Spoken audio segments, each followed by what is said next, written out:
What if the ocean did not push against the ship, but pressed its ear to the hull and listened back, remembering every secret you whispered in the dark? What if every mirror on board showed the ship behind you, but never your own wake? Some stories are too impossible to be true, but at sea, truth and superstition share a cabin key. Welcome back to the channel. Tonight, I have something truly haunting for you. We are sailing past the midnight line into corridors that never reach daylight, crew-only doors that open when no one is there, and announcements that do not match any time zone. From phantom pages in the logbook to lifeboats that answer when called, every story here is a mystery waiting to unfold and tighten around your nerves. If the waves start to sound like voices while you listen, you're not alone. Take a breath, keep the cabin light low, and promise me you will not check the peephole until the end. Which story creeped you out the most? Let me know in the comments, and share your own sea legends if you dare. Story 1. Below deck static night has a sound at sea, and it is not the ocean. It is the hum behind the walls, the breath of machines, and the soft three-note chime that should never ring at 3:07 in the morning. It rang anyway, perfect and polite, and then a voice through the intercom grill whispered my name like it already knew how I would answer. If you have ever worked nights, you know how a building can seem to breathe. The ship did more than breathe. It listened back.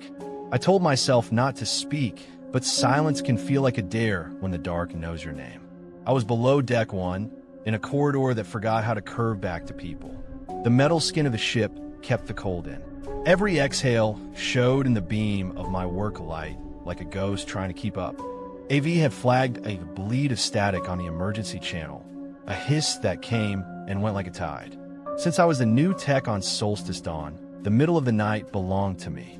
My sister's tuition hung on my paycheck like a weight. I opened the intercom cabinet and swallowed that sting of burned sugar and salt. Ozone lived in there. It prickled my sinuses and made my gums buzz.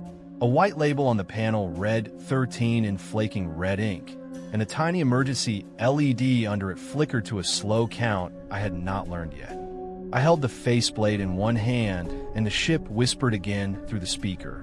Not words, only the shape of them. Somewhere above me, the three-note chime sounded in an empty corridor. The clock on my wrist gave me the real threat. Ballast purge at 3:30. Doors would seal. Air would turn to winter. If I did not get out by then, I would be working in my own fog. I remember a note I found during orientation, tucked in the AV logbook like a prayer. Do not acknowledge if it uses your name. No signature. Rounded handwriting, strong pressure. It felt like advice someone meant to give to themselves, but handed to me instead. I wanted to laugh and call it crew superstition. I wanted to earn a star beside my name and a better shift. My hand was shaking anyway. I clipped my headset in, opened channel E, and told myself this was only a background. That is all I said. Cables and salt and a machine that never sleeps. The speaker answered with a sound that was not my voice. It had edges like paper ripped slowly. Then the ship's PA stuttered to life on a dead circuit. Attention all crew, muster to your stations. This is not a drill. That line should never be spoken on a vacation ship in the middle of the night. The muster chime chimed out of order, wrong deck, wrong hour. Through the wall a slow tapping began, 11 taps, then a pause as steady as a metronome. Panel 13's light matched the count. I wrote it down without thinking. 11. I did not know yet what it meant. There was a laminated map taped inside the cabinet door. It looked like ours with the safe route shaded, except it showed a narrow passage cutting behind laundry and through a service pantry that did not exist on the official plan. A shortcut from here to the radio room under the theater. Someone had drawn a circle where the route met a door labeled R0, dead door. Under the circle, a note in the same rounded hand, origin. I should have reported an unapproved diagram. I should have closed the cabinet and left it alone. The chime bloomed again, closer, and the speaker breathed my name. I broke the rule. I said, Marco, if that is you, cut it out. I wanted the prank to be simple, and I wanted it to be someone I could complain about. A chuckle echoed off the ductwork, wrong pace, wrong throat. Far down the corridor, a small black fob rattled where it lay on the floor, like it had been dropped and forgotten. I picked it up. A remote injector, the kind you use to push a tone into a speaker without logging the board. The battery was crusted white, the plastic stamped with Aurora's bell, a ship I did not know. It felt cold as a coin left in snow. The intercom answered me with my own voice. "Stop it," it said from 3 cabinets away. "Stop it," from the ceiling cone. "Stop it," from a grill near my knee like a child under a table. I killed my mic, and the echoes kept going, delayed, warped, returned. The tapping on panel 13 paused, then gave a final 2 knocks, as if satisfied. I wanted to run straight to daylight, but daylight does not reach that level, so I ran where the map told me. The shortcut smelled like wet paint and old tea. A wheel had been slept in the dark with a mop laid across it like a broken oar. The service pantry door stuck on a warped hinge, then opened on a room that did not belong to this ship's decade. Old radio signage flaked on the wall. A metal wheel locked a door that should have been retired. R0 etched by hand. The laminated map had not lied. Somewhere above, a late party laughed like seagulls. Down here, the air tasted like a coin held under the tongue. If you have ever walked into a room right after a plug has blown, you know that smell. It is a warning dressed as a memory. The 3-note chimes sang from behind the door, polite as a knock. I pressed my ear to the metal. The speaker on the other side whispered, but the metal carried it like a tuning fork. "Attention crew, muster to station 13. This is not a drill." The words were not coming from our automated system. Our voice had a British accent, clean and careful. This voice had no country, only the wear of a mouth that had spoken the line 1,000 times. I checked the time. 3:18. 12 minutes until the purge sealed everything below Deck 1. If I went in, the door might lock me in. If I did not, the static would keep parasiting the emergency channel, and my name would be a whisper that never stopped. The wheel turned with the reluctance of a limb asleep. Behind it, the radio room waited like a held breath. It was smaller than I expected, a closet with a rack and a desk, and a port sealed with blackout paint. In the rack, a headset hung with its cord fused to the jack by a bubble of carbon, as if a tiny fire had chewed it and fallen asleep mid-bite. The smell of ozone pressed against my face. My work light grazed the desk and found the AV logbook with the note I already knew, the letters deep as if written with a nail. "Do not acknowledge if it uses your name." The same hand had written a list under the note. Names. 11 of them. I did not recognize any, but every name had a hatch mark beside it, as if someone had counted them once and decided they would not change. My light caught a 12th name at the bottom, written softer, almost apologetic. Elena. My name. The ink was old, feathered into the paper like a bruise. I felt the ship lean, a slow breath as ballast shifted. The 3-note chime played once short, like a throat clearing. When I lifted the headset to look at the fuse cord, the PA spoke in a new voice. It was my sister. Not a perfect imitation, not the cartoon of her, but the way she sounds when she wants me to pick up right away. "Eli," it said, tiny and tinny through the headset. "Can you hear me? Answer me." I could hear the scratch of her kitchen chair. I could hear the cheap clock she keeps by the stove. The sound put my heart in a vice. I knew what the note said. I knew what the speaker had been doing to me. I still wanted to answer. "You can judge me if you need to. Love has a way of prying rules up by their nails." I said, "I am here." The instant I spoke, the headset warmed in my hand. The fuse bubble sparked blue, the smallest star. The door behind me snicked as the wheel settled by itself into a notch I had not seen. The lock engaged with a gentle finality that felt like a hand on my shoulder. My watch glowed, 3:23 in the dark. 7 minutes. The ballast purge would pull cold air like a lungful of winter, and the safety doors would kiss their frames as if they loved to be shut. I told myself I could still fix this if I got the signal isolated. The console had a patch bay older than my parents'. I traced the signal on the shortest path to the speaker, then to the wall. The remote injector fob rolled where I had set it and left a print of dust. Its battery cover flaked and fell apart under my thumb. Inside, the coin cell wore a green halo of corrosion. The ship name stamped on the plastic meant nothing to our manifest. On the patch bay, a tiny brass plaque had been screwed in at an angle. Aurora's bell. I remembered the fob. I remembered the wrong muster voice. This room did not belong to Solstice Dawn alone. I found a feed, an unlabeled bridge between panel and wall. A jumper with homemade solder joints. When I tugged it, the PA coughed up a handful of breaths, and then an old announcement came through as if someone had pressed play on a night that never ended. Attention crew. Muster to 13. This is not a drill. A shuffle of feet on wet deck. A man's voice off mic, counting. 1 through 11, then silence that rang. The 3-note chime sounded off schedule, not as a call, but as a response. Do you know the sound of a building remembering where you were last night? It is that, only colder. The red herring I had clung to fell apart in my hands. Marco might be a jerk on the day's shift, but he could not have put his hands into a time that stamped its own name. The ship was running a loop, repeating a muster that never completed. The loop had a mouth. It had learned to use names. It had learned mine faster than I liked. The tapping I had heard, the 11 knocks, belonged to a count of people who never answered. Panel 13 did not belong to our layout because it belonged to this one. The chime rang again, softer, the sound a nurse might use to wake you without scaring you. Time and choices shrank together until they fit my fist. 3:27. If I left, the room would lock with me out and the loop would keep eating our emergency channel. If I stayed, the purge would seal the deck and I would be part of a list that had room for one more. The headset warmed again, and my sister's voice broke as if she had been crying on a call I had not answered. Eli, say something. Eli, please. The note's warning scraped my mind raw. Do not acknowledge. It uses your name. I put the headset down, and it made a sound like a kiss against the metal, as if it were grateful. The ship announced the purge with a different tone. 5 minutes. System sweeps. Secure open access doors.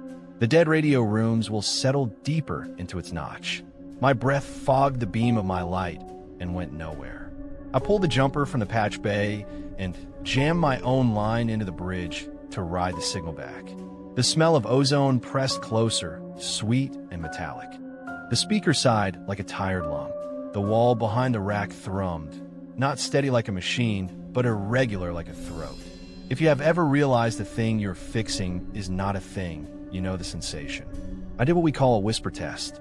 I leaned into the mic and said back to the loop, low and flat, "Attention crew, stand by. This is a test of Channel E." At once the PA exhaled an answer. Channel E acknowledged. That was not our system's phrase. It came from a script older than our training. The 3-note chime answered at once, too fast, eager. The count on panel 13's LED changed with a blink, not like a bulb, but like an eye. 11 turned into 12 for a single beat, then went dark as if ashamed of itself. The room listened hard enough to hurt. I chose to cut power. Once you cut a loop in the wrong place, it tries to find you in the wires like water under a door. The breaker panel had a red tie on it that said, "Do not isolate during purge." I pulled the tie and threw the switch anyway. It is funny what you will risk for quiet. The room went still in a hungry way. The headset cooled. The black paint on the porthole showed a reflection that moved a hair before I did, and then I moved to catch it and it did not return the favor. The ship groaned, a long animal sound, and the chime turned itself into a single bell. The door tried to open then, not from my side. The wheel picked up a fraction and settled again, as if someone on the other side had forgotten which way was release. I thought of the list with 11 names. I thought of every person who had put their ear to this door and heard their own life used as a key. I thought of my sister, real and warm and poor and proud. There are good reasons to ruin your career. There are bad reasons to join a count. I jammed my multi-tool into the wheel, braced my shoulder against it, and spoke into the silence, a lie big enough to carry us both. All crew at Station 13. Stand down. Drill complete. I stole the voice I had heard and laid a period at the end. The PA did not respond right away. The wall inhaled and did not exhale. The smell of ozone went thin, then thin again until it smelled like rain on hot pavement. Panel 13's LED blinked, counting a fast 11 that made no rhythm, then went dark for a count that made my scalp crawl. When it lit again, the number had reset not to 12, but to 1, and I knew some part of it had heard me and obeyed. I do not know what part. I do not want to. The purge hit then. You can feel the ship change its mind about the air. The temperature fell as if the corridor had been opened to the bottom of the sea. The wheel refused to move for 30 minutes, then for 60, then I stopped counting. The chime did not ring again in that room, and the old headset cooled into a smell like a coin in a pocket. When the seals finally released, the wheel turned with a sound like a jaw unclenching. I walked back through the shortcut and found the pantry door had settled in its frame. It did not want to open. It opened anyway. Security sent a message to my wrist for leaving a breaker tie on the floor. Marco met me in the AV cage with a face like a penalty. "You isolate during purge," he said, and waited for me to tell him why he should report me. I handed him the remote fob, and he laughed until the ship name sank in. We pulled the old logbook, and the spines cracked dust like a cough. We did not find the page with the warning or the list. Either it had never existed, or it had found a different room to live in. If you have ever had proof feel like a dream when you try to show it, you know that's sour air. There were consequences that made sense. I lost the easy route to promotion. I got a safety lecture with a printout that said my name wrong 3 times. I bought an extra data card and called my sister every day for the rest of that run. And we did not speak about the kitchen clock I had heard through a headset that was older than me. The sound I had ended found a way to echo in smaller places. The service pantry remained on the official map as a blank square. The dead radio room was not in our directory. The count on panel 13 went back to its slow, patient blinking. It never reached 11 while I watched. The first delayed echo arrived the next night. 3:07. My cabin phone chimed 3 notes. I had not given out the number. I had left the intercom in my cabin unplugged out of habit. The phone still chimed. When I picked it up, the air on the line smelled faintly of salt and ozone, like a hand that has just set a plug down. I did not speak. I listened. The silence listened back, the way a room does when it can hear you blink. A voice came on the line and said my name in my sister's voice, then in my supervisor's, then in a voice that sounded like the ship speaking in a dream. I did not answer. I set the phone down the way you set down a baby when you do not want it to wake.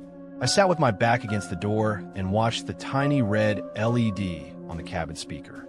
It blinked 11 times, stopped, then blinked once as if it had changed its mind. I do not sleep, not really. The ocean does not care about your insomnia, but the ship hears it. At 6 o'clock, the day shift made footsteps on the deck above like rain on a roof. I showered and put on my smile and went down to deck 1 to be brave for money. If you're listening to this on a speaker, check if it has a little light. Watch it while I tell you the last part. We replaced the panel in Corridor C0 that week. New board, new cones, a smell like fresh plastic instead of old storms. The static did not use the emergency channel again, not on my watch. I walked the route past the pantry door and kept my head down.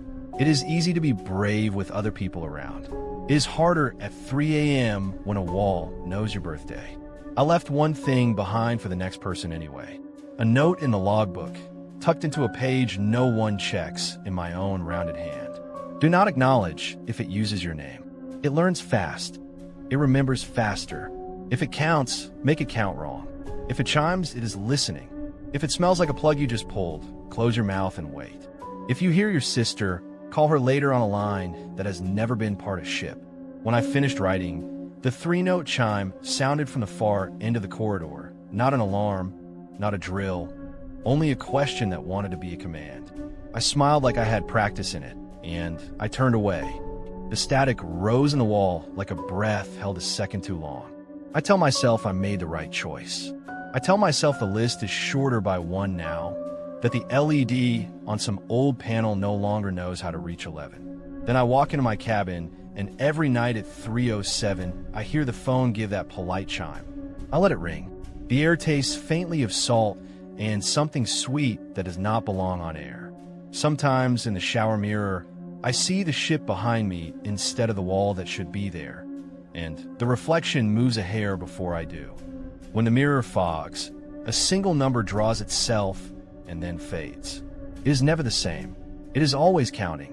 Story 2. Midnight muster on deck 13. If you have never done roll call at midnight, you do not know how a crowd can feel like an ocean. The hush moves. The air shifts. You count to be sure you're not being counted by something else. The muster whistle chirped in my ear, a shrill child's toy pretending to be official, and I knew the drill had started before my clock ticked to midnight. The wind that smelled like brine threaded between ankles and vanished as if it had a destination of its own. We were told to make the midnight drill feel real without scaring the guests. I wore the orange vest with the radio clipped high like it might bite. I was the junior safety officer, which means I was the apology if anything went wrong. 30 minutes to clear and confirm my station. 30 minutes to prove I could be trusted with daylight. The captain liked numbers, and I had numbers. My problem was ghosts do not sign rosters, and I was about to meet more than one. Deck 7, port side, lifeboat stations. The crowd drifted out in pajamas and hoodies. You learn to read a ship's mood by feet. Bare soles mean they believe you. Slippers mean they are willing to pretend. Shoes mean they are planning to argue. I was reading shoes when the whistle sounded again from somewhere low. Not ours, not on script. 3 notes, off-key by a hair, like a recorder in a school gym.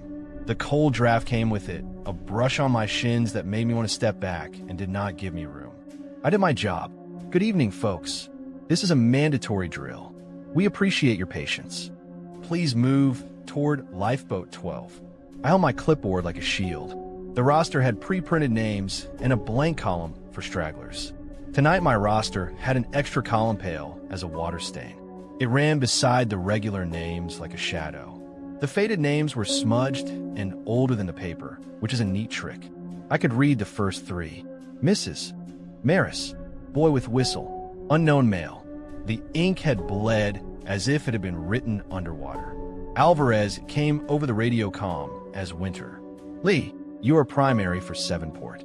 Confirm count every 5 minutes. And Lee, keep the tone friendly. The company is listening.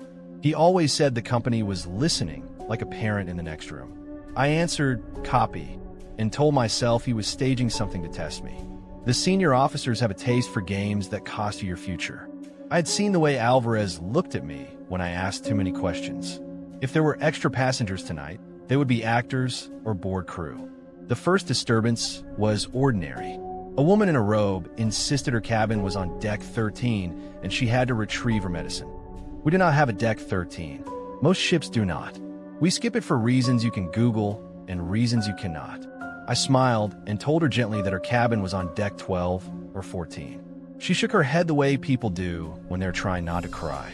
My door says 1304, she said, and the whistle sounded from somewhere behind her, and a small cold hand brushed my sleeve and was not there. A boy stood at the edge of the crowd with a plastic whistle in his mouth. He was not in pajamas. He wore an old-style life vest with canvas straps and a number stenciled on it that meant nothing to our inventory. He blew 3 notes that were almost our muster tone, but not quite. His hair shone with tiny crystals, not water, not frost, but something that caught light and let it go reluctantly. He watched me like I was late to a class. His other hand gripped a woman's robe. While I looked up to ask her name, she was not beside him anymore. I started my count. Group A, answer when I call. Names, ages, cabin numbers. The normal rhythm calmed me. People make sense when they want to be safe. The faded column shivered in my periphery. I avoided it. 5 minutes in, Alvarez asked for numbers. I gave him a tidy 63 on deck, 9 pending for medical accommodations. Copy, he said.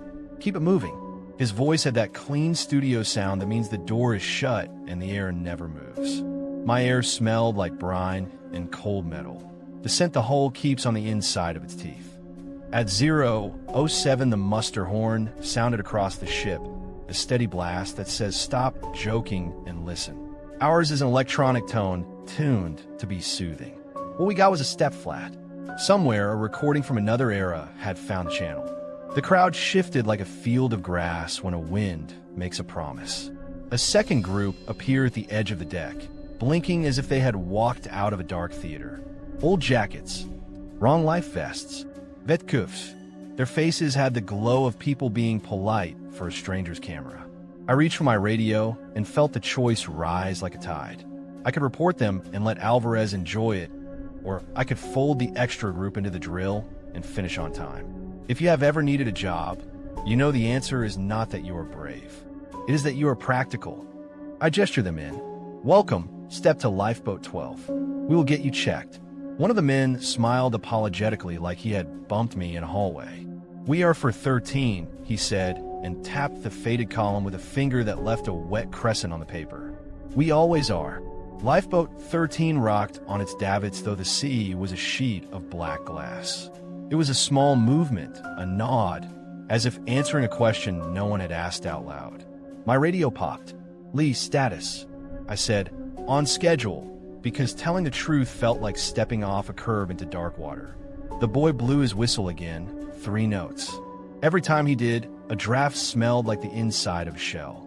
The pale column on my roster tugged at my peripheral like a sleeve. I gave myself 5 more minutes to be sensible. Beat 1 was easy to label afterward. I tried to radio Alvarez privately to ask if we were staging historical reenactors. The bridge confirmed he was in the wheelhouse with the captain and the training officer. A camera on the ceiling above me blinked its red tally light. If this was a test, they were filming it. I asked again if anyone had authorized actors on my deck. A junior on the bridge whispered back, negative, in the tone you use when someone is looking over your shoulder. The extra group waited politely for me to notice that some of them did not blink. At 0:13, my clipboard beeped, not a feature it has. A tiny timestamp glowed where ink should be. 0:13, like a camera slate. The faded column of names sharpened for one breath, and I could read 5 at once. Mrs. Maris, boy with whistle. Crane, little, unknown male. The 5th line had a space for a name and a scribbled note. Mustered to deck 13, not accounted for. I rubbed my eyes and remembered what Alvarez liked to say.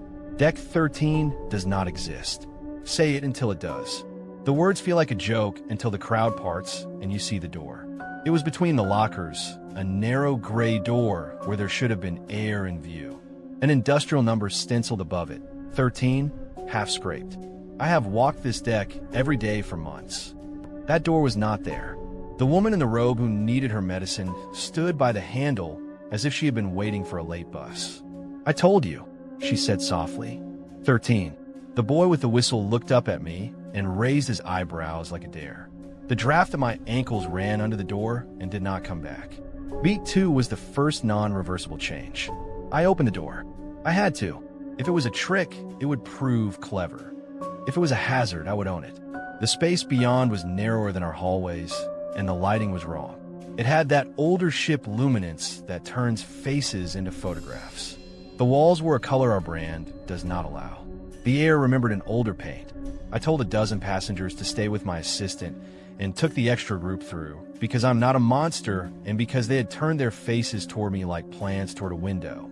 Lifeboat 13 waited on its slung arms inside a cutout that looked out at a sea I did not recognize. The water was calm, but it had a texture like breath on glass. The davit wheels gleamed with salt. A brass plaque on the boat's side said Aurora's Bell in letters that made the back of my neck itch. That name means nothing to our company's fleet. The boy blew his whistle once, and the boat rocked in reply, as if the ship had nodded. I checked my radio. The bridge called my name, and I heard my voice answer from somewhere else that was not my throat. Lee, are you off script?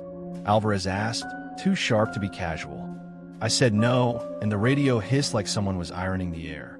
Then why is your camera feed showing empty deck, he said, and the draft swirled around my calves like a cat. I could not see the camera. I could see a ghost of a sign that read Muster Station 13. Its corners had left rust ghosts on the wall where it had hung too long. The extra group lined up without me asking. They had the tired patience of people who do what they are told because the sea has opinions. Beat 3 took my options and folded them into a paper boat. I started checking the extra group against the faded column. The names matched.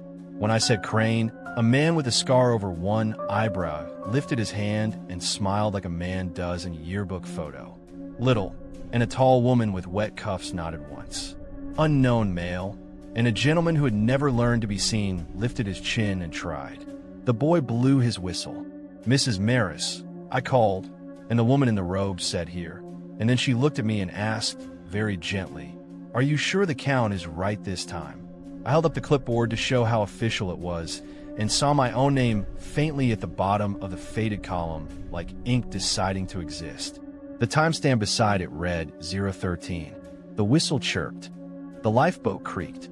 Alvarez said, "Lee, your 5-minute number." I could pull my people back and slam the door and pretend this never existed. I could sign the column and lead them to 13 and risk never getting them back. I could fake the head count and turn off my radio and let the captain fire me in daylight and possibly keep the living where they belong. I chose to keep the living. That was the point of my job, even when the job felt like a spell. I said into the radio, 7 port at 63 plus 9 pending for medical.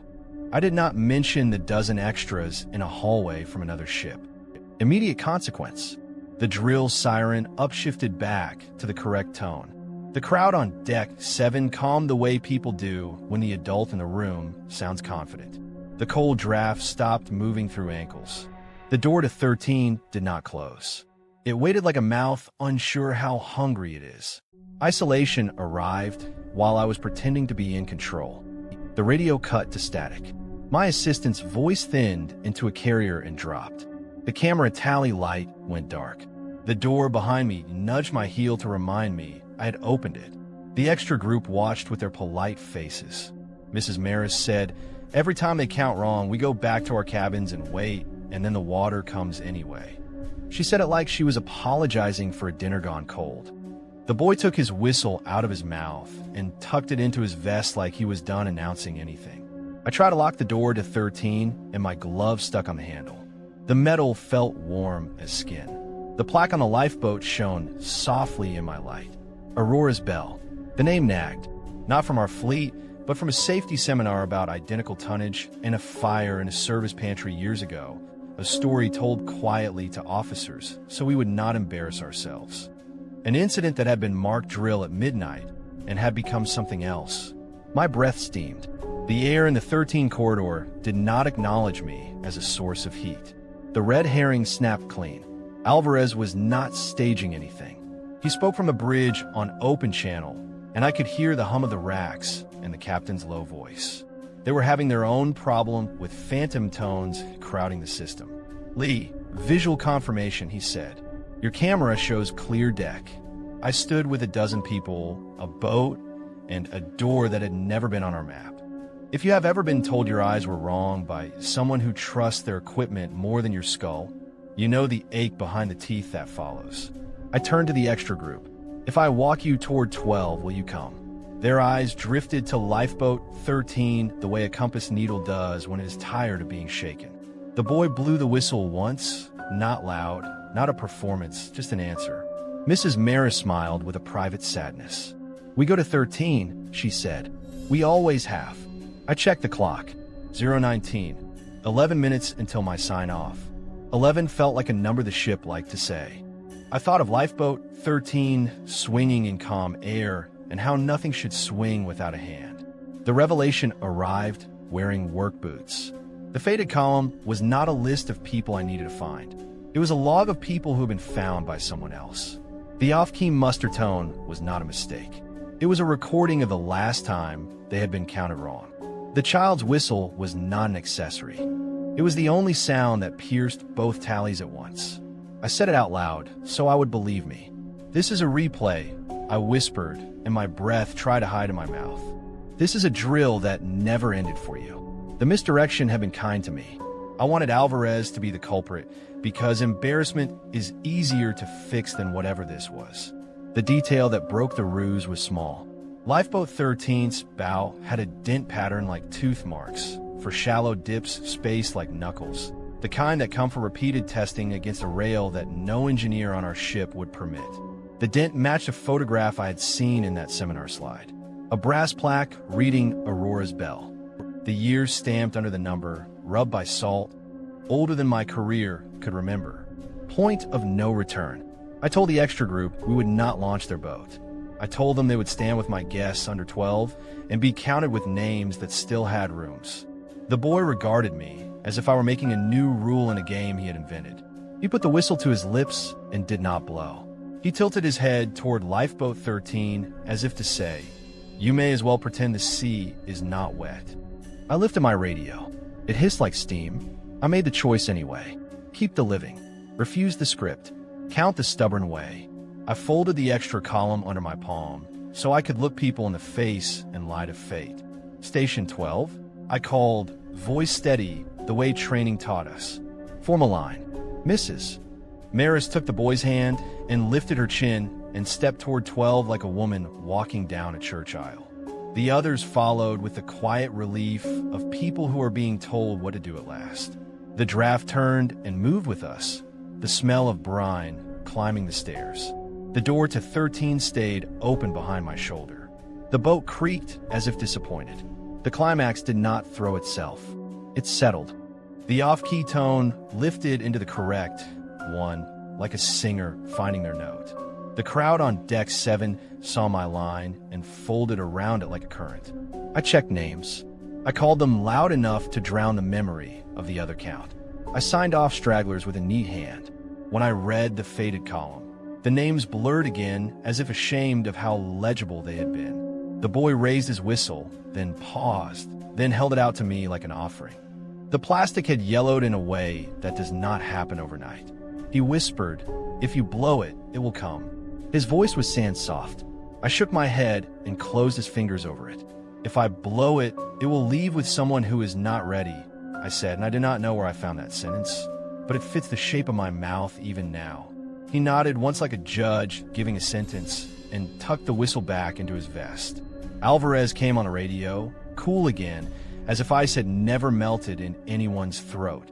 "Leave your time," he said. I thumbed transmit and gave him numbers that belonged to the living. We signed off at 0:29. On the bridge, they clapped like people who believe in clocks. My assistant squeezed my arm once and said, "What door?" like a person paying you back a favor without counting the money. When I turned to look, the door between the lockers had become a locker. The paint color was correct. The number was not there. Lifeboat 13 hung quiet as a sealed mouth. The plaque did not exist. A camera blinked red again. Someone above me turned off the off key, recording, and pretended it had never tried to be in charge. Fallout was gentle and mean. Alvarez called me to the bridge at 1 o'clock and gave me a lecture that kept his voice very low so the microphones would hear his professionalism. He said, "If you ever falsify a count, you will not step on this deck again." I agreed with everything he said. I did not tell him whose count I had falsified. Immediate consequence, my evaluation suffered notch because a camera had a blind second and my numbers had been too neat. Delayed echo. I found a whistle in my locker at noon. It was clean and modern and stamped with our brand. But when I blew it as a joke for the night crew, it answered itself. I tell you this because I still do muster drills at midnight. I still read names. I still avoid the bottom of the clipboard where a faint extra column sometimes tries to grow like mold. Some nights the air on my shins turns cold and goes fleeing, and I pretend I did not notice. Some nights a woman in a robe asks me to help her find deck 13, and I offer to walk her to 12, and she smiles as if I have done something merciful for both of us. The boy does not stand at the edge of the crowd anymore. When the wind hits at 0:13, I still feel like someone counted me. If you ever find a door that did not exist yesterday, do not open it because you want to be a hero in a video. Count the living. Refuse the script. Let the missing have what they are owed, which is quiet. There is a difference between failing a test and failing a ship. When I clean my radio at the end of the shift, a wet crescent sometimes appears on the metal beside my clipboard, the exact shape a patient finger would leave. The brine smell is faint, like an apology from salt. I wipe it away and it comes back at 0:13 and then stops satisfied. One last thing. The company added a new line to our drill announcement this month. It plays between the tone bursts. Be calm. Follow crew instructions. Do not proceed to any deck not listed on your card. The old off-key recording has not slipped through again. When I walk past Lifeboat 13, it hangs quiet and heavy. My hand counts the dents without touching them. For dips, space of a knuckle. For more, the pattern fits an old photograph I no longer need. On some nights, if the wind is right, a whistle answers the horn with 3 notes from somewhere no deck map prints in ink. Story 3. Cabin 404 does not exist on this ship, for 04 was an error code, not cabin.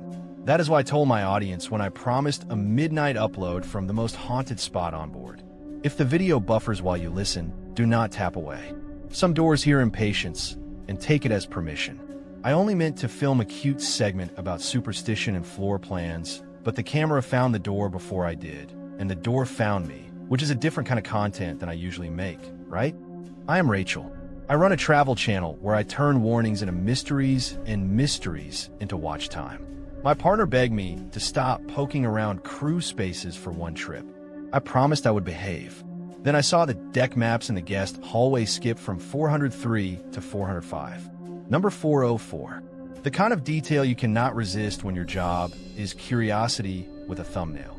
I took B-roll of the map, whispering like a conspirator, and a quiet hum under the air slid off pitch a half step, like a cord going sour while you smile.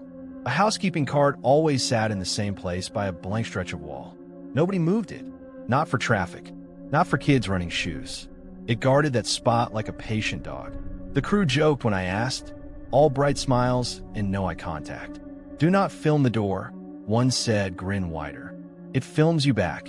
Goo. Marketing fluff. I made a note to test the line on camera. The hum thickened near the cart. Not fluorescent. Not HVAC. It had a shape like someone breathing through a napkin, try not to be heard, which is a weird thing to notice and keep walking. At 11:18 p.m., I told my followers I had a surprise. I would stream at midnight sharp. My Wi-Fi voucher expired at 12:30. My laptop battery read 34. I had exactly 1 hour to find a door that supposedly did not exist, film it, and get back to my cabin to upload. Pressure helps pacing. Pressure makes mistakes. In the elevator, I rehearsed a hook. Some numbers are missing for luck. Others are missing because they learned to hide. The elevator mirror threw my face back at me, all prep and caffeine, and my reflection blinked before I did, like it wanted to start without me. In the corridor, I crouched to film a low angle on that faithful card. Something glinted in the floor, grating where guests never look. A room key wedged between the slats, the old kind, brushed metal, stamped 404. My stomach did a small, friendly flip. There is nothing better than a prop you did not plant. I turned the key in my fingers and felt cold rise into my skin like it had been waiting. No hotel runs on room 404 keys. That is the whole joke of 404. It should have been blank stock. It was not, and the number looked older than the ship. Because I am responsible sometimes, I went to reception to ask about a touristy ghost tour. If they were staging this, I would book it and give credit. The agent typed my name and squinted. Porter, she said, careful. And your cabin number. I gave it. She blinked. Typed again. We have your booking. We do not have a cabin for you. She smiled like an apology had been stapled to her face. It is probably a sync issue. Try in the morning. I held up the key. Her smile flattened. We do not use those, she said, slower, and the printer behind her coughed a blank page like a shrug. Back in the hallway, the cart had a damp cloth draped over its side, slow dripping like a metronome. I rolled the cart just enough to peek behind it and found a narrow panel cut into the wall. Fingernail gouges darkened the paint around the latch. The hum grew rounder, not electricity, but a recorded breath that had been looped so long it forgot it belonged to a mouth. When I pressed my ear to the panel, the breathing quieted the way someone quiets when you lean in, which is not how a machine behaves unless it is trying to be polite. I raised the camera to get a feel for framing. The lens showed me the panel, the cart, my own right hand. I lifted my left hand to wave at my future viewers. In the viewfinder, my left hand was already up, half a second ahead. I lowered it. The reflection lowered first, then my arm followed. A trick of buffers, sure, and yet my throat tightened as if someone had asked me to finish their sentence. Do not film the door. It films you back, I said aloud, and the panel hinge gave a soft, patient click like a stagehand agreeing with a line. Here is the choice, and it matters because choices are tickets, and tickets get punched. I could have filmed the outside and cut a tease. I could have slept and uploaded a safe story about skip numbers. Midnight was coming. My battery whispered 28. My voucher would die at 12:30, and my channel would call me a fraud if I missed another promised live. I slid the 404 key into the latch and felt its seat like a tooth. The panel opened a breath, and cool air slid over my cheeks as if the ship were inhaling me for the taste. Behind the panel, a narrow door waited flush to the studs, no trim, just metal. The number 404 was engraved so lightly it looked like finger pressure and fog. When I exhaled, the numbers misaligned like heat across asphalt, then settled back where they had been. The hum deepened into a quiet cadence. In, out, in, out. I checked the time. 11:47. I had 13 minutes until my promised start. I should have said the number out loud. 13. Instead, I whispered, quick in and out, like you whisper to waves as if they negotiate. Cabin 404 was the kind of small that makes the air around your elbows thoughtful. A bed, a desk, a full-length mirror opposite the bed, and a television set mounted too high. The mirror threw my light around in slices. The TV showed a gray that wanted to be a picture, the way static tries to remember. The air carried old tea and something like cooled wires. I closed the door to kill corridor noise for the mic. I did it without thinking. When the latch clicked, the hum answered and came a shade closer, as if it appreciated the quiet I had made for it. I set the laptop on the desk and armed the stream. Midnight overlay loaded like a curtain. The preview window showed me in the room, and in the mirror, the smear where my face should be. I leaned to adjust, and the smear leaned first, then became my face, then my face smiled fractions too early. I have edited enough to know when motion and preview fall out of sync. This was not that. This was a rehearsal of me performed a blink ahead, and it made me feel obsolete in my own skin. I kept the camera rolling because horror wants witnesses, and I am a hustler. Welcome night, people, I whispered. Stay very quiet and watch the edges. If you see something before I do, you are obligated to comment like you discovered it in the wild. Jokes keep air in the room. The hum rose into my headphones with the texture of cloth. I turned the TV down and found the volume already at 0. The speakers kept breathing anyway, a feeding loop of someone who had tried to keep calm for hours. I told myself it was a staged effect. Some crew on night shift did a great job with sound design, I said. I see you. Tip jar later. Because I'm not a complete idiot, I tested the door before I went live. The handle turned. The door cracked. The hallway beyond had the right carpet and wrong numbers. 401, 402, 403, 405, 406. The gap where 404 would live looked wider, like skin stretched over nothing. I shut the door to keep the noise down, and that small choice, that polite instinct, closed a circle that did not want to be open. Somewhere in the TV, a breath timed itself to mine. The stream clock rolled over to 12 o'clock, then stalled on 12 o'clock for 3 heartbeats, then jumped to 12:0 for like a skipped stone. Live, I said, and there we were. Chat slid up the screen in a well-behaved trickle. A handful of regulars. One new username I had never seen. Room 404. Goo. The laptop fan spun up, grinding a thread through the breathing track. I lifted the camera and panned slow. The mirror obliged by moving first. I raised my right hand. The reflection lifted that hand as if it had been waiting, then mine followed. Someone typed, this a filter, and I wrote back with my voice, no filter, just bad decisions. And from the TV, a woman's exhale matched my syllables like a shadow reading my lips. If you're screaming for me to leave, I hear you. I did not. The Wi-Fi clung to my signal like a cat you do not want to move. The voucher timer showed 26 minutes remaining. I framed the mirror full and stepped in a shot. My partner hates mirrors on camera. They take the energy out of a room, he says. They make a set into a hole.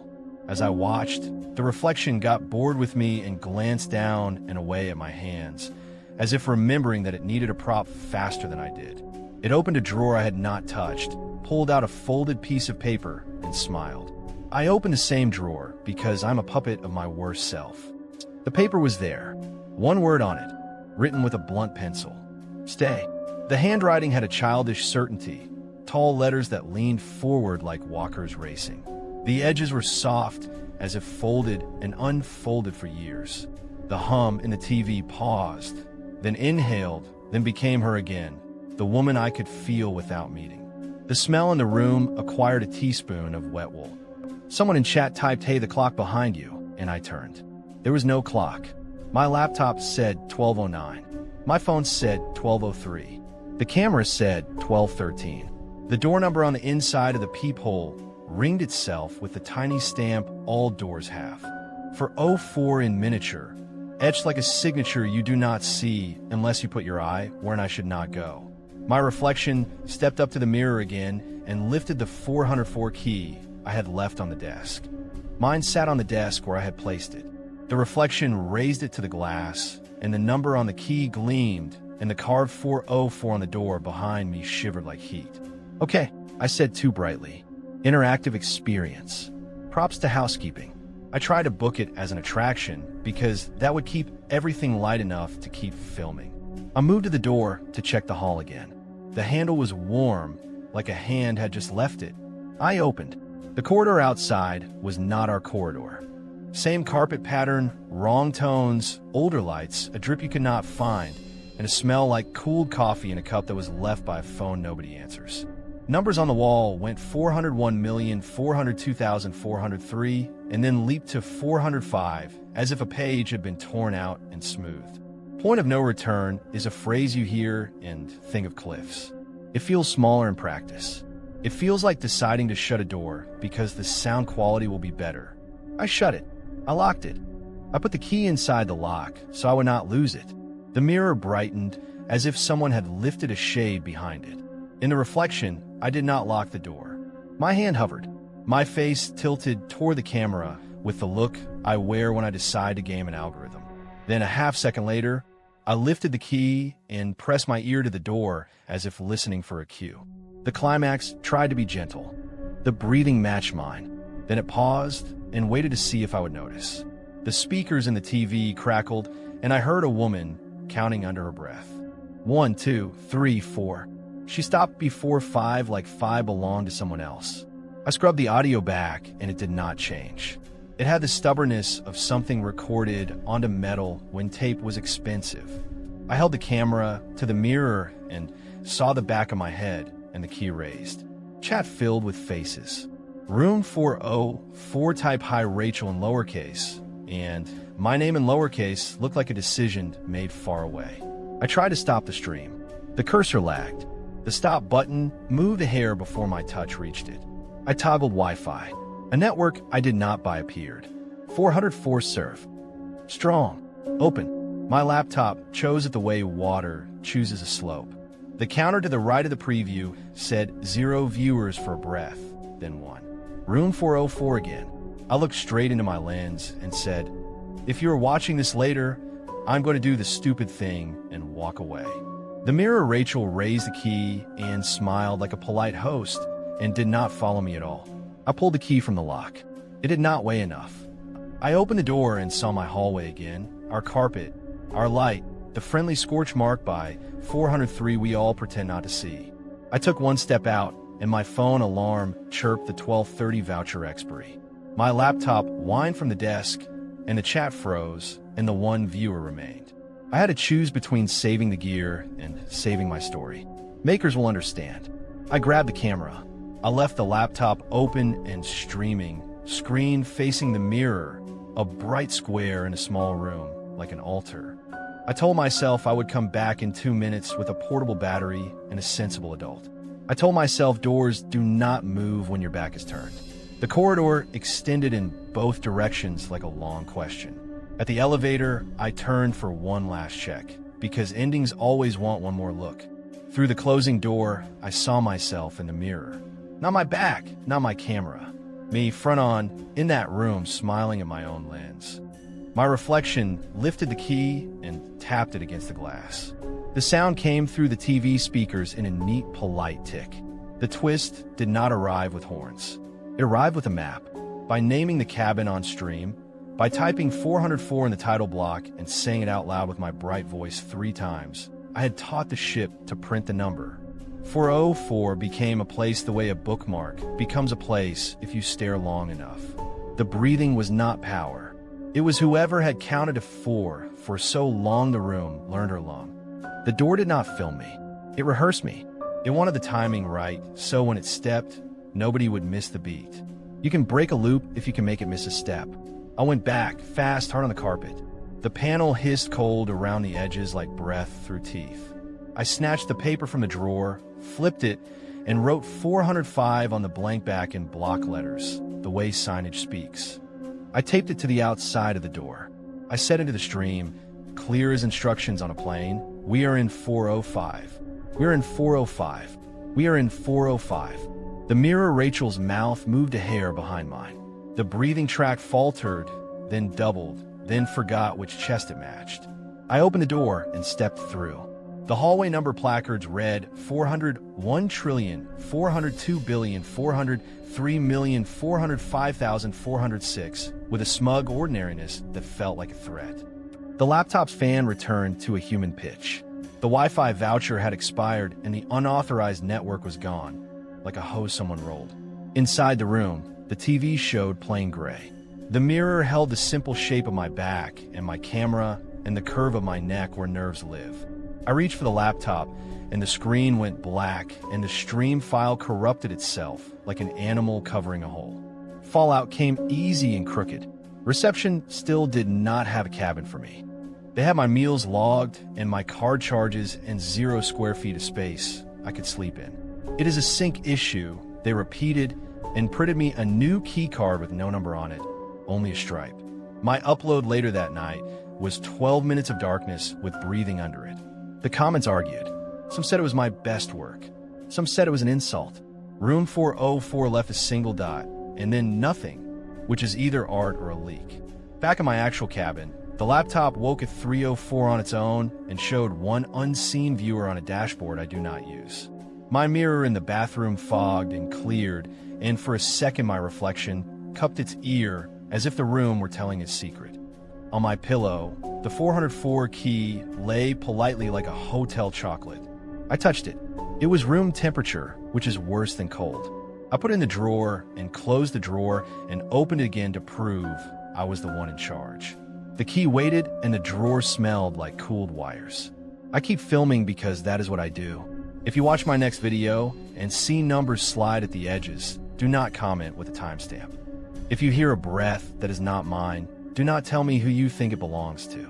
If you stay in a cabin where the map goes 403, then 405, put your ear to the wall and listen for someone counting to 4 and stopping. If a door asks you to film it, ask it to say please. Doors rarely do. When I raise my hand to end this, check your screen. See which of us gets there first, you or the version of me in the glass. Story 4. The Lifeboats Whisper and fog is honest until it remembers how to speak. Ours lay against the hull in pale folds, cool and heavy, turning the deck into a room with no walls. Every 10 minutes the horn told the sea we were here, and the sea answered by keeping its secrets. Ropes creaked above me with the steady pull of a hand that was not on deck. If you have ever worked nights, you know the difference between wind and will. Tonight, the lifeboats had a will, and it knew the words to a drill we never run anymore. I am Owen Park, deck officer, one contract from a pension I have chased since I was 20. This run is supposed to be quiet, fog-bound, slow, check the boats at the horn, sign the sheets at dawn, and keep my mouth shut when the younger hands tell each other ghost stories over coffee. I do not fight folklore. I ignore it until it leaves my route. But the manifest in my pocket listed an extra boat, number 21, and this ship only carries 20. The number sat there like a dare I had not placed. The first horn rolled through the fog like a whale turning. I stepped to Lifeboat 1, pressed my hand to the cold hull, checked the lashings, signed my initials. The rope smell climbed into my throat. Hemp, damp, a hint of brine and oil. It carried a whisper that did not belong to the air. Lower away, said a voice, polite as a memory. My radio was off. No one was near. The rope creaked again, like a nod. I told myself it was the sea shifting underneath us. The sea does not say please. The sea does not know my name. By the second horn, I was at Lifeboat 2. The fog pressed closer until my headlamp reached only my hands. Inside the davits, on the steel where palms never linger, I felt cuts. Names carved by something sharp. I angled the beam. Crane, Little, Maris. Each scratch smoothed by years of salt and attention. If you have been listening to me since earlier tonight, those names may itch your spine. I thought of pranksters with knives and board hours. Then my watch fogged over so cleanly it looked dipped in milk. Time smudged into a single pale circle. I wiped the crystal and found the hand stuck at 2:17, a minute I have never liked. The horn moaned. The fog trembled in a long ribbon down the rails. Old trick, I said to the dark, because laughing makes fog thinner. Condensation.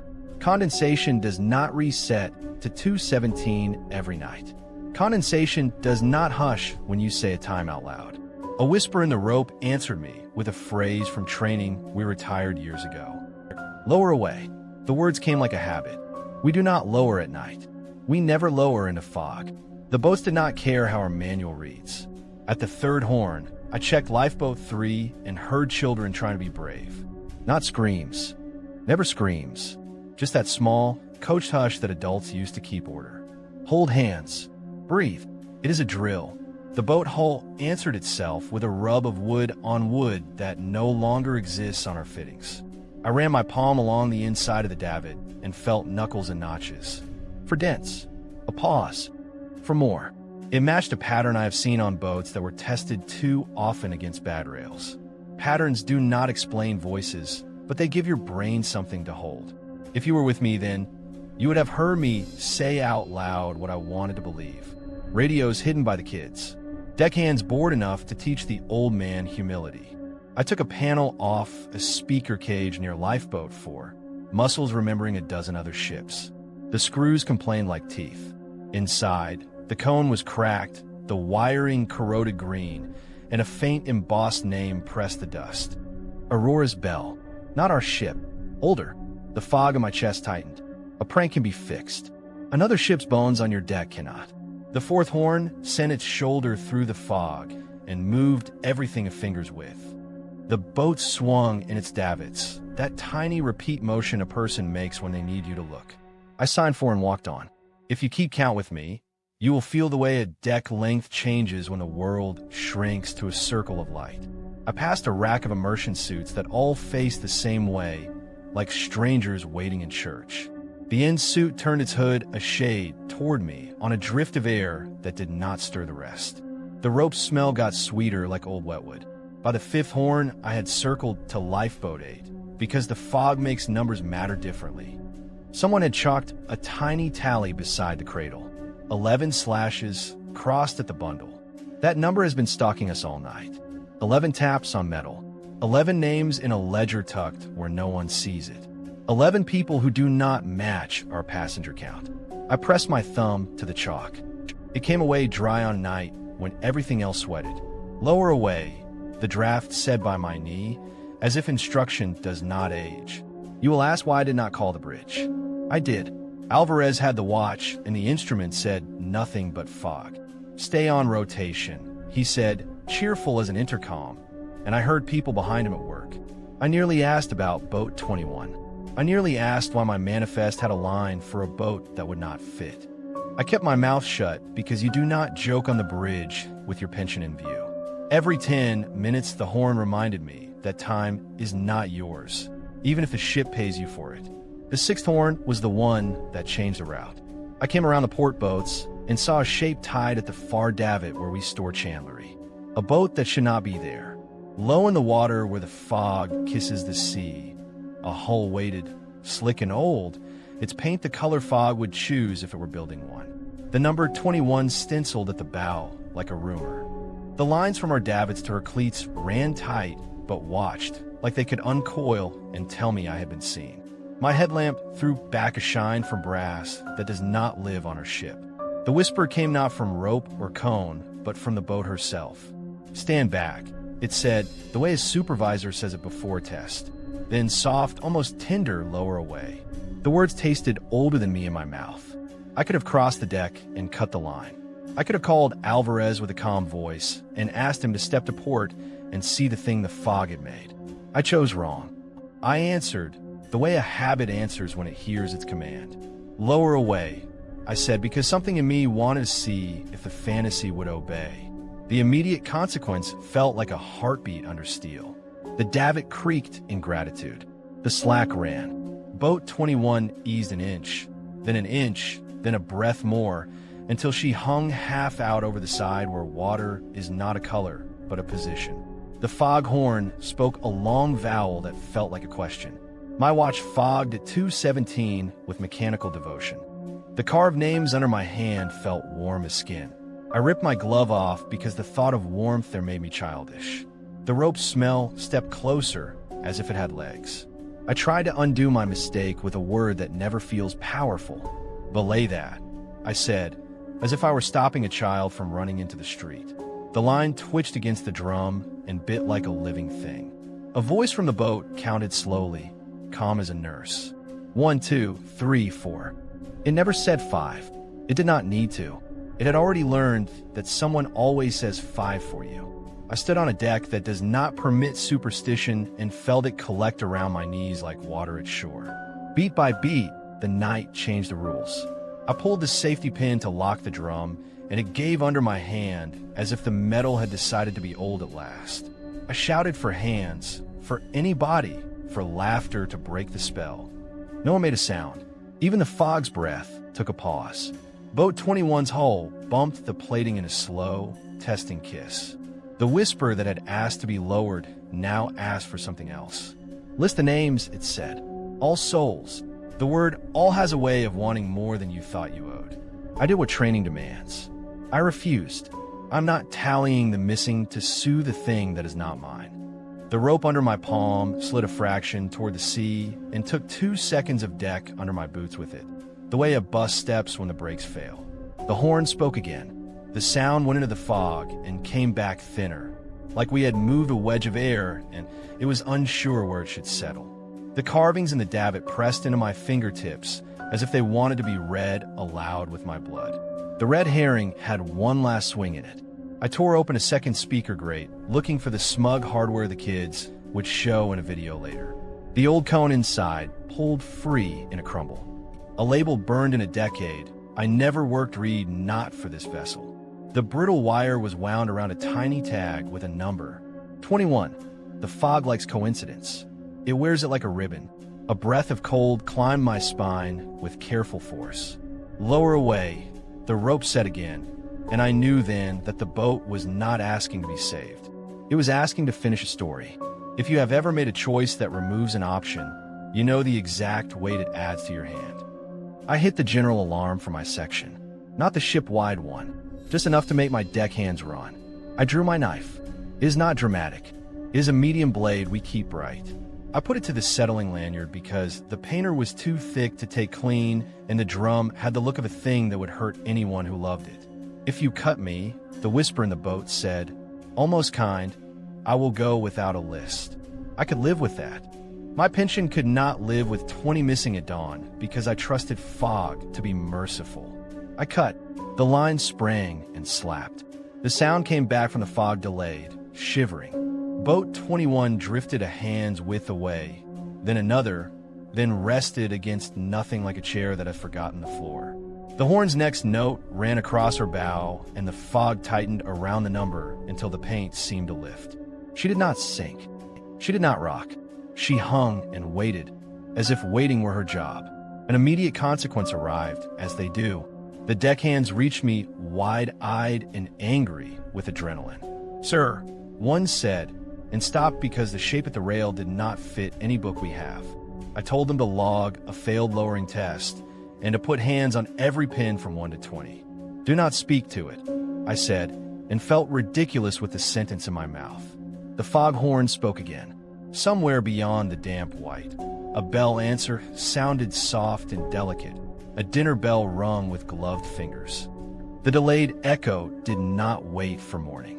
My watch cleared its fog and replaced its face with a thin ring of water that circled like it had somewhere to go. The names under my fingers had warmed the metal enough to hold my prints.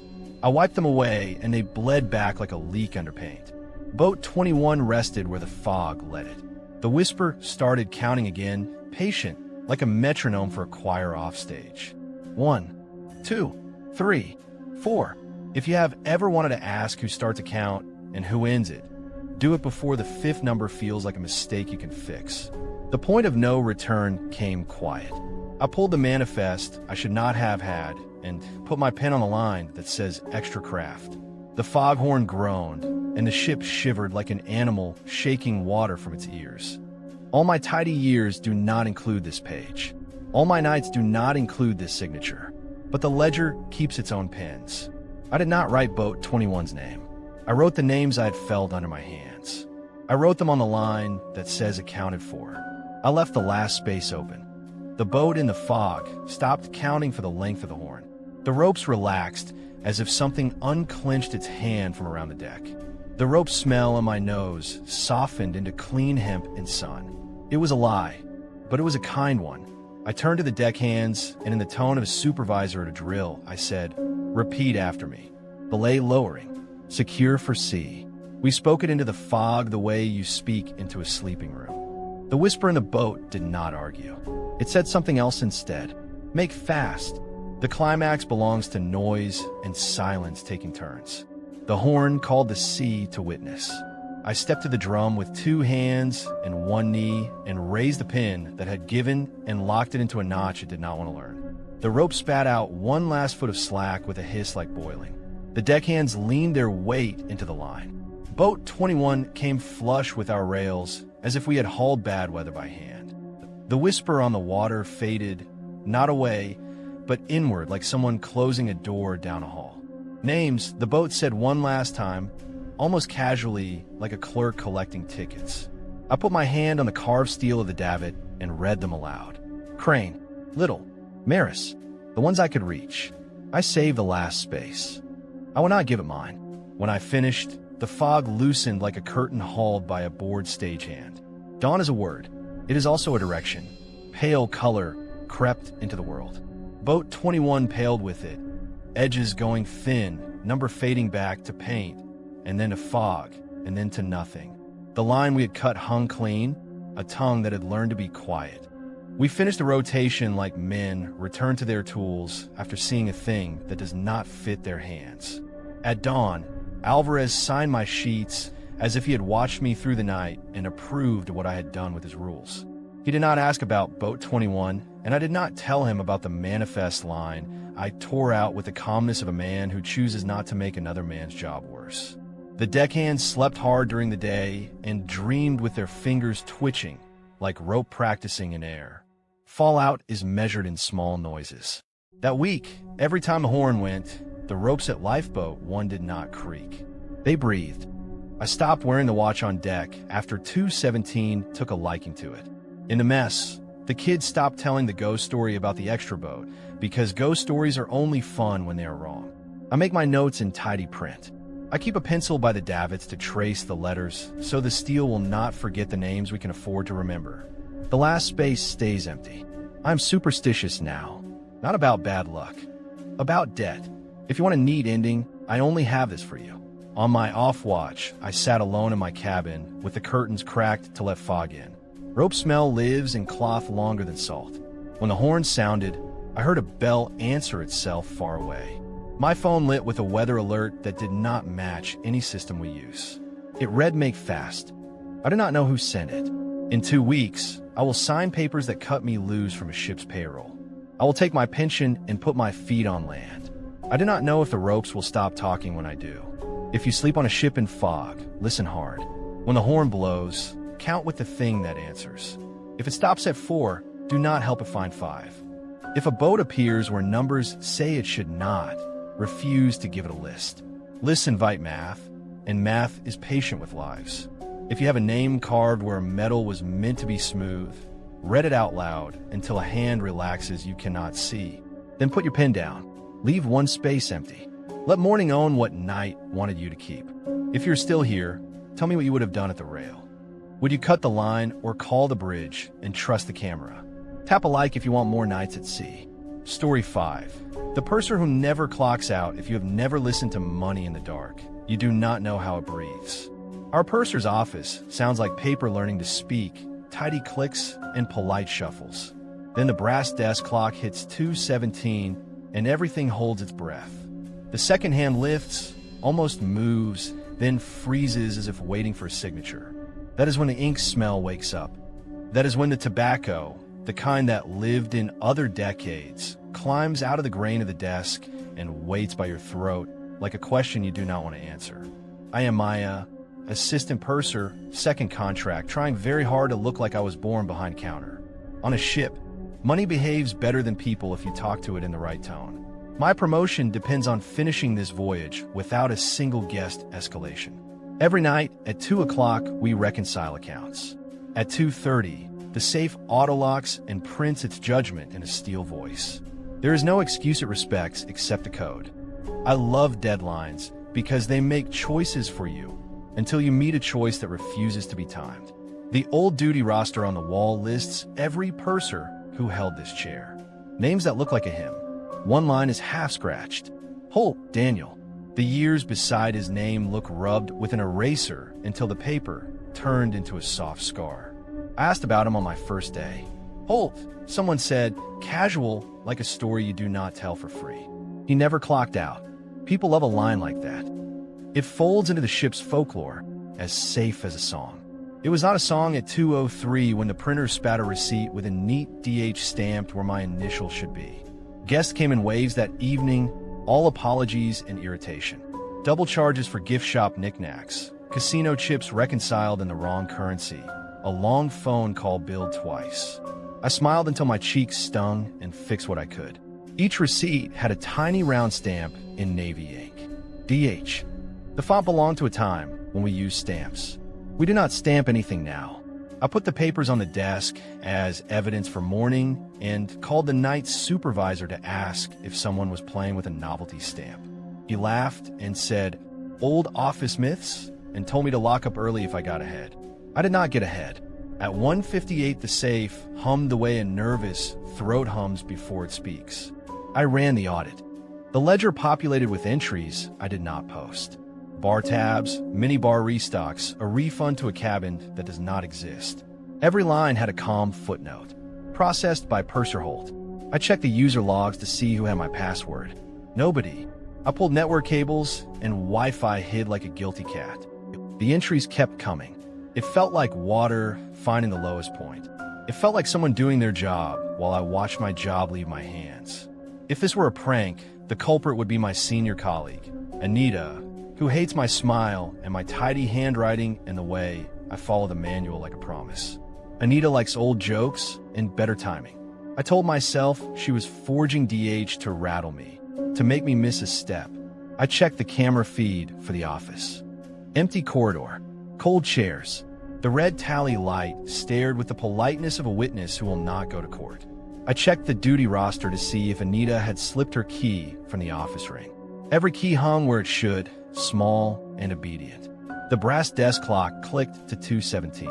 The second hand lifted and paused the way a finger does when it is about to press a doorbell. The smell of tobacco got thicker and threaded with the iron bite of old ink. I could taste it. Somewhere inside the desk, a soft rattle started, like a rat whispering in its sleep. The locked drawer. It has been locked since I arrived.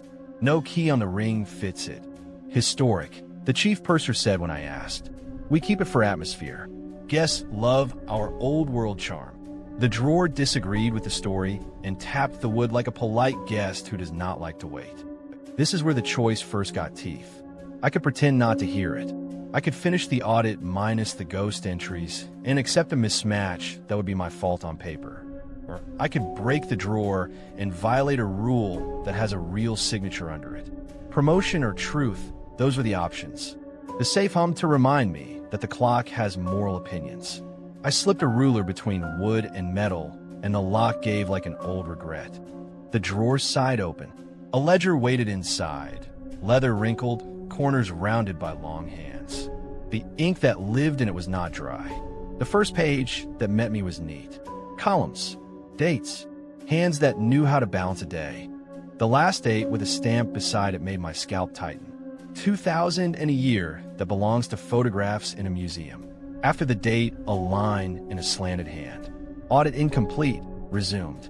The next date was the day after that death. Then another. The ink did not change pens. The script did not shake.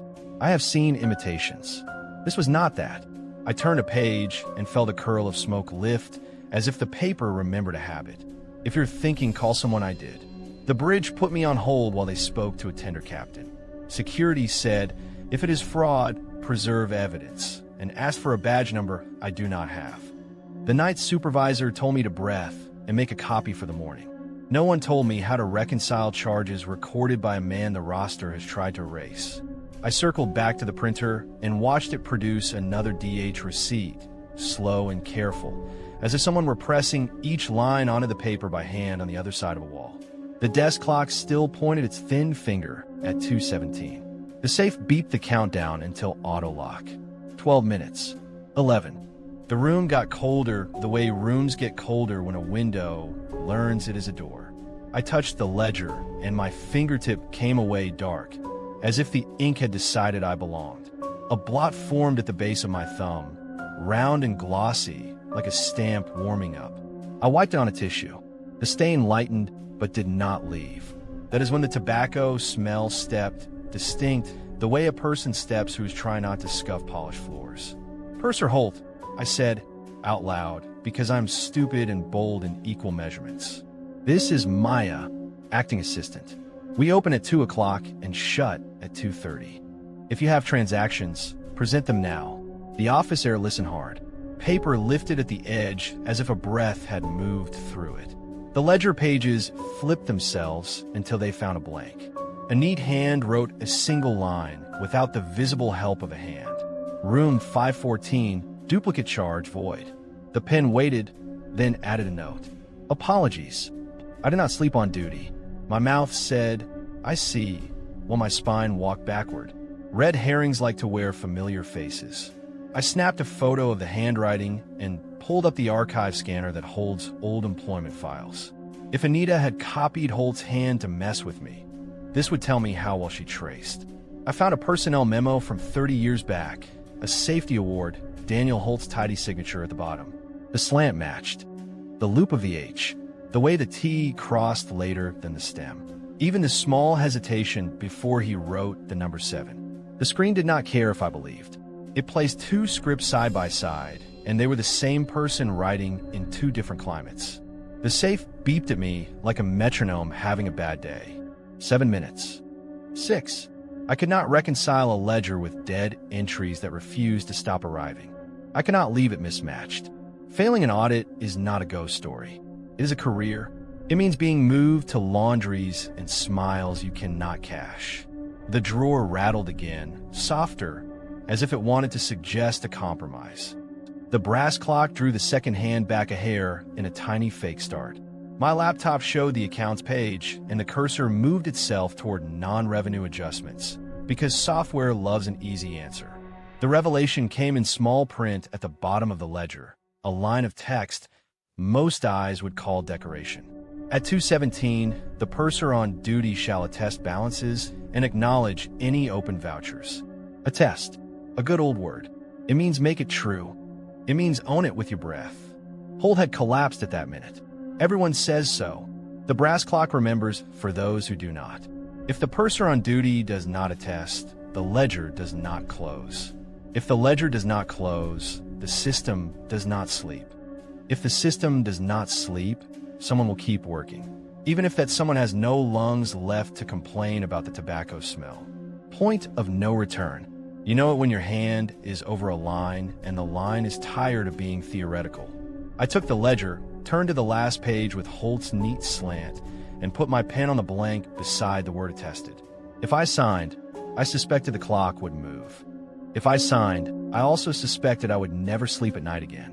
I could be the thing that never clocks out, smiling behind a counter while my name stamp learned the weight of a century. I withdrew my hand. I wrote instead in the adjustment field on the screen, Ship's Reserve, pending review, no initials. The immediate consequence went off like a quiet firework.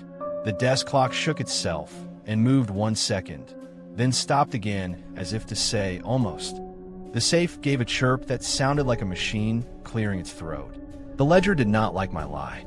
The ink on the page lifted itself around the word attested and made room for letters that had not yet been born. For a breath, I saw the outline of my name, not written, only waiting. ML. The L reached for a stroke and paused like a hand over water. The tobacco smell sweetened into the scent lazily called old-time office, and my eyes burned. The climax did not smash plates. It did something worse. It asked me to be professional. The ledger wrote again in Holt's careful hand. Please reconcile room 406 minibar. I have the cash. The drawer mouth opened a polite centimeter as if to show me. Inside, stacked in a bundle tied with blue string, were bills our ship does not circulate anymore. Old notes with faces rubbed light by travel. A receipt lay on top stamped DH. The figures balanced. If I accepted currency, we cannot deposit. Holt waited with the patience of a man who has worked double shifts and is proud of it. Sir, I said, and I have never called a go sir before, our system cannot take your cash. The ledger will not just take numbers. It will take me. He did not write that I was wrong. The pen drew a small box, like a time card slot. He wrote a simple sentence. Sign out. The brass clock lifted its second hand like a lever. The safe beeped the tone for 1 minute to lock. I could sign, give the ledger what it wanted, and maybe everything would become quiet and right. Or I could hold the desk through the locking and accept the shriek tomorrow when the numbers told on me. Decision removes options. I closed the ledger and placed my palm flat on the cover. I do not know why I did that. Maybe I wanted it to feel hands again. I said, I will not sign, but I will tell you something true.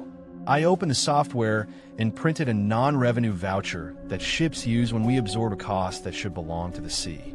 I stamped it with the only stupid trick I had, the ship's novelty stamp for guest activities we use for kids, a clean smile and a tiny anchor.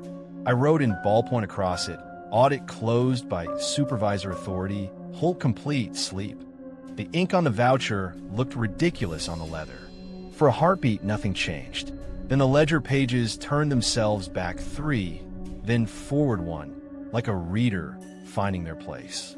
The tobacco smell thinned into old wood. The brass clock shivered and the second hand landed on 218 and stayed. The safe took its time and then clunked into the auto lock with a sound like a classroom closing. The printer stopped feeding DH receipts as if it had finished being old for one night. In the silence, a paper in the drawer slid against wood with the thin sigh of a man being polite in a theater. Fallout respect schedules. At 2:45, my supervisor popped his head in, yawning, to ask if I needed help. He saw the ledger resting open and said, "Oh, you found the prop," with that tone people use with dogs who bring in sticks. I closed it and smiled like I had never read my name waiting to happen. Morning brought 3 emails. One from finance about an unusual reserve entry. One from the chief purser about unauthorized drawer access. One from a guest in 514 thanking me for fixing a duplicate charge that I had not touched. The receipt attached was stamped DH in a round blue I could taste. The delayed echo arrived that night in my cabin. I set my key card on the dresser, and it skated across as if someone had pushed it with 2 fingers. A small ink blot had appeared at the base of my thumb again, neat and round and vaguely official. I washed it. It stayed a little like a mark you get from holding a hand that has not dried. My phone buzzed with a calendar alert I did not set. 2:17, it read. Breathe. Doors in the corridor clicked gently, as if many careful hands were going home for the day. I keep the job because I want the life a promotion buys. I know that sounds petty, but nights teach you that small needs are big enough. At 2 o'clock, I run the audit. At 2:17, I do not look at the brass clock. At 2:30, the safe locks with a sensible sound. Some nights the ledger does not rattle. Some nights it gives one polite knock, and I answer with a voucher folded like a goodnight letter. Guests still come with DH receipts. I fix what I can. When I touch the paper, the ink warms like it recognizes a pulse. If you ever stand behind a counter and feel an older shift step up beside you, do not be clever with it. Do not sign your name because the room is quiet and the clock is asking nicely. Balance what you can to ship's reserve and write something true on cheap paper. Thank you. All accounted for. Sleep. That word matters more than I expected. On my way out, I touch the roster where whole years are softened into a scar. I say goodnight under my breath. The desk does not answer. The tobacco smell does not return. The brass clock sometimes twitches at 2:17, one tiny stutter like a man about to put a pen down. On the last night of this run, I found a slip under the office door. No stamp, no signature, 2 words in tidy, slanted hand. I'm off. The drawer did not rattle. The ledger rested without trying to be seen. The safe opened to my code with a pleasant spin. I balanced the night in under 10 minutes, and the printer stayed quiet as a sleeping cat. If you want to tell me that was me finding my rhythm, I will nod and agree. If you want another ending, it is this. On my pillow, a novelty stamp lay face down. When I lifted it, blue ink had bled into the sheet in the shape of 2 letters. Not DH, ML. I am not going to pretend I did not sit on the edge of the bed and listen to the air like it had something to say. My name knows where the ledger keeps its blanks. If a receipt shows up on your next cruise, stamped ML at a time, when no purser should be working, tell yourself it is a system sync. Tip the night shift anyway. Some jobs never clock out. Some signatures lean forward as if they are walking. If you ever smell tobacco in an office where no one smokes, write a thank you on scrap paper and leave it in the drawer. That was the last one for tonight. The ocean has a way of keeping its own records, written in fog, in rope, in ledgers we were never meant to read. Tonight we walked through doors that do not exist, heard drills that never ended, and met officers who never went off duty. Some stories close with dawn. Others wait until you return to your cabin, until you check the peephole or the mirror, until you see a number that should not be there. If you made it through all 5 tales, you already know sleep is not the safest choice. Maybe let the lights burn a little longer tonight. Maybe listen twice if the ship's horn sounds in the distance. Thank you for keeping me company through the dark. Which story stayed with you the most? Was it the whispers in the lifeboats, the missing cabin, or the purser who never clocks out? Leave me your theories in the comments. I read them all, and sometimes the best endings come from you. If you enjoyed this voyage into the uncanny, don't forget to like the video, subscribe for more midnight stories, and share it with someone who thinks the sea is only water. Until next time, keep your doors locked, your clocks honest, and your reflection exactly where you left it. Sleep well if you can.